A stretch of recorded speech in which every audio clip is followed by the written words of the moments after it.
let's have a look around the Soak Rochford warehouse. This was our old one, number 18, the first one that we started at.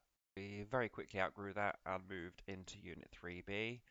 We've only got the one up and over door.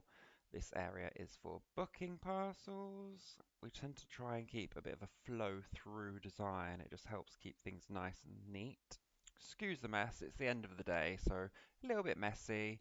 These shelves we just sort of quick stock that we turn over quite quickly, so we top them up daily. Our fragrances, all these blue rack in here are showing the molds. These tables in the middle are where the orders are picked and queued up and ready to be packed. Then down this little corridor here is sort of our fragrancy area to start.